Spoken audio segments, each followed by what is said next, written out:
નમસ્કાર મિત્રો, education with Jignesh ચેનલમાં તમારું સ્વાગત છે અને હું છું જિગ્નેશ.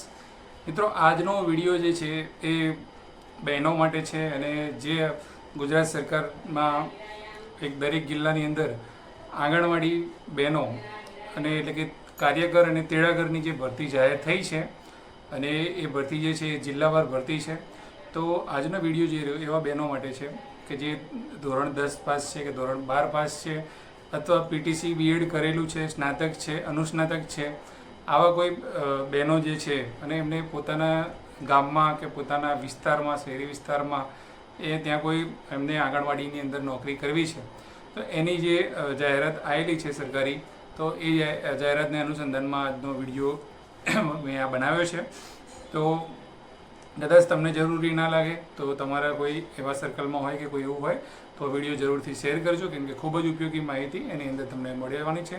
તો આંગણવાડી માટે જે કેટલી જગ્યાઓ છે, ફોર્મ ભરવાની તારીખ શું છે, એ બંનેની અંદર લાયકાત કેટલી છે, ઉંમર મર્યાદા કેટલી છે અને ખાસ કે તેડાગર અને કાર્યકર બંનેની અંદર મેરિટ કઈ રીતનું ગણાવવાનું છે એ મેરિટની ઉદાહરણ સાથે આપણે સમજૂતી આપીશું અને લાસ્ટમાં કયા કયા ડોક્યુમેન્ટ જોઈ છે એ ડોક્યુમેન્ટ વિશે પણ આપણે વિસ્તૃત સમજૂતી આપીશું અને કઈ રીતનું ફોર્મ ભરવાનું છે તમામ માહિતી એની અંદર મળી જવાની છે. તો સૌ પહેલાં આપણે વાત કરીએ કે ગુજરાત આંગણવાડી ભરતી 2025 કાર્યકર જે રહે આંગણવાડી કાર્યકર એની 5000 પ્લસ જગ્યાઓ છે અને તેડાગર જે રહે એની 4000 પ્લસ જગ્યાઓ છે. એટલે કુલ જોવા જઈએ તો 9000થી વધુ જગ્યાઓ ઉપર જે છે એ આ ભરતી બહાર પાડવામાં આવી છે. હવે આ જગ્યાઓ તો છે, પણ એ આ જે જગ્યાઓ જે છે એ જિલ્લાવાર જાહેરાતો અલગ અલગ આવી છે કે જે તે જિલ્લો જે હોય છે એની જાહેરાત એટલે એ પ્રમાણે જિલ્લાવાળા જે છે ભરતી કરતા હોય છે. ફોર્મ ભરવાની તારીખની આપણે વાત કરીએ તો 8 તારીખથી ફોર્મ ભરવાનું ઓનલાઈન શરૂ થઈ ગયું છે.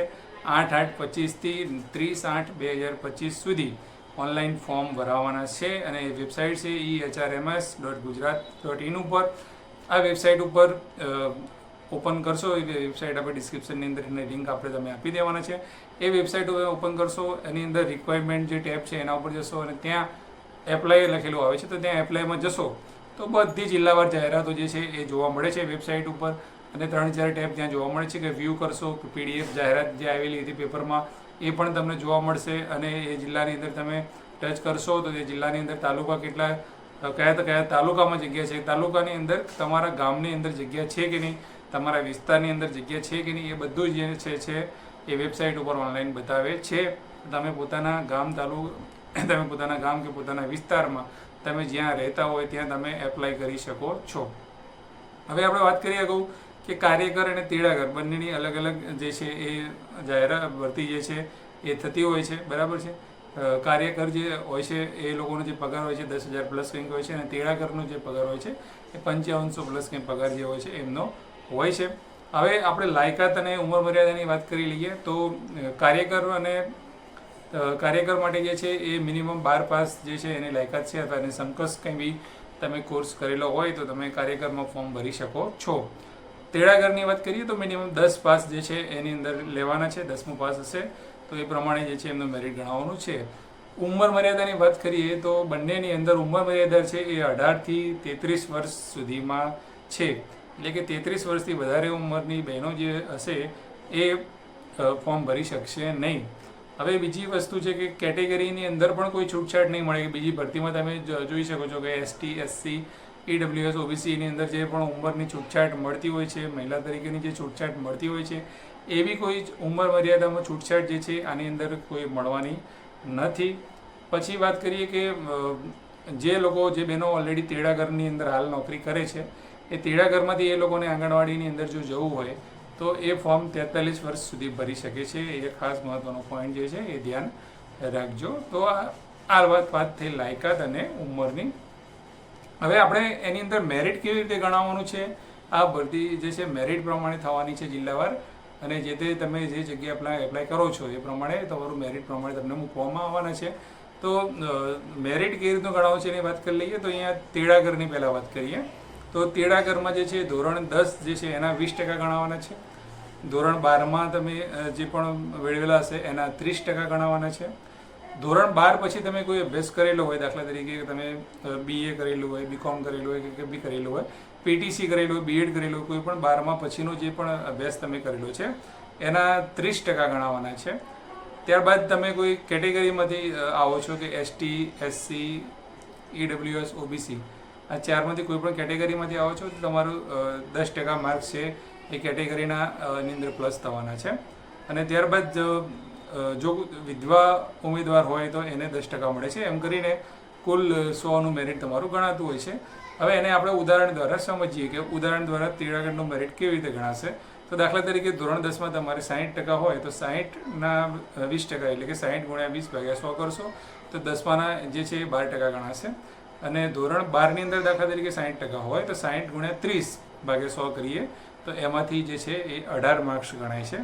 એવી જ રીતે સ્નાતક અથવા PTCની વાત કરીએ એમાં કદાચ જો 50% હોય તો 50 ગુણ્યા 30 ભાગ્યા 100 એટલે કે 15 માર્ક્સ એમાંથી ગણાય છે. અને કદાચ તમે જે છે અનામતમાંથી બિલોંગ કરો છો તો એ 10 માર્ક ગણાય છે. કદાચ વિધવા ઉમેદવાર છો તો 10 માર્ક એ રહે. એમ કરીને જે છે 65 જેવું મેરિટ થાય છે. આ ઉદાહરણ પ્રમાણે આપણે જોઈએ તો હવે અહીંયા જે પણ ટકાવારી ગણવાની આપણે વાત કરી છે ત્યાં ગાડી તમે મેં અહીંયા જે ધારેલું લખેલું છે, ધારો કે ધોરણ 10માં 60% હોય તો તમારે જેટલા ટકા હોય એટલા ટકા તમે લખી અને નીચે મેં જે ફોર્મ્યુલા આપેલી છે એ પ્રમાણે તમે ગણતરી કરી શકો છો. એટલે તમને ખબર પડી જશે કે તમારું મેરિટ કેટલું થાય છે. જો કંઈ પણ તમને ભૂલ કેવું લાગતું હોય તમે કોમેન્ટ બોક્સમાં જણાવજો. આપણે તમને તમારું મેરિટ જે છે એ પ્રમાણે વાતચીત કરીશું.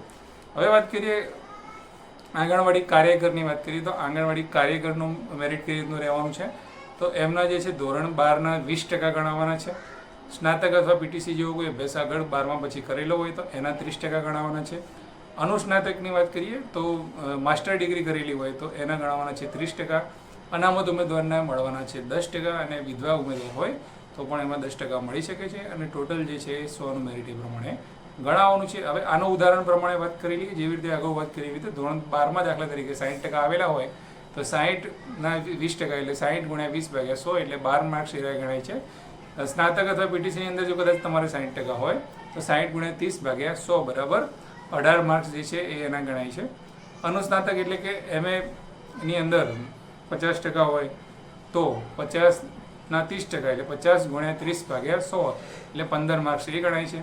ત્યારબાદ અનામતના 10, વિધવા હોય તો વિધવાના 10, એમ 65 મેરિટ થાય. અહીંયા તમારા વિધવા કદાચ વિધવા ઉમેદવાર ના હોય તો તમારું 10 મેરિટ જે છે એ ઓછું ગણાય છે, બરાબર છે ને. તો એની અંદર મેરિટ 55 ગણાય તમારું 65ની જગ્યાએ.